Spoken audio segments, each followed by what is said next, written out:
एक समय की बात है जब धरती पर देवताओं और मनुष्यों के बीच एक अद्भुत संबंध था। इस समय एक युवक था जिसका नाम राहुल था। राहुल एक साधारण किसान का बेटा था, लेकिन उसके दिल में एक असाधारण सपने का बीज अंकुरित हुआ था। वह देवताओं की दुनिया में प्रवेश करना चाहता था। राहुल ने सुना था कि एक प्राचीन पर्वत पर एक जादुई फूल खिलता है जो किसी भी इच्छाओं को पूरा कर सकता है। उसने ठान लिया कि वह उस फूल को खोजने के लिए यात्रा करेगा।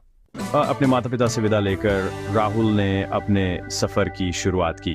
रास्ते में उसने कई बाधाओं का सामना किया, जैसे घने जंगल, ऊंचे पहाड़ और भयंकर जानवर, लेकिन उसकी हिम्मत और साहस ने उसे आगे बढ़ने की प्रेरणा दी।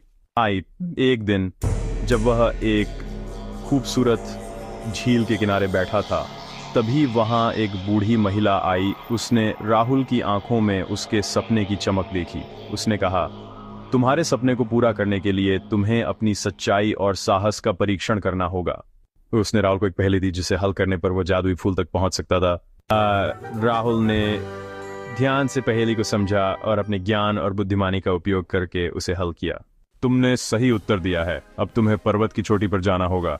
राहुल ने धन्यवाद कहा और अपनी यात्रा जारी रखी। जब वह पर्वत की चोटी पर पहुंचा तो उसे एक चमकदार फूल मिला। उसने फूल को छुआ और उसकी इच्छा की, मैं चाहता हूं कि मैं देवताओं के साथ रह सकूं। अचानक एक तेज रोशनी हुई और राहुल देवताओं की सभा में पहुंच गया।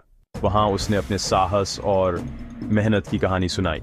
देवताओं ने उसकी ईमानदारी और साहस को सराहा और उसे एक विशेष स्थान दिया।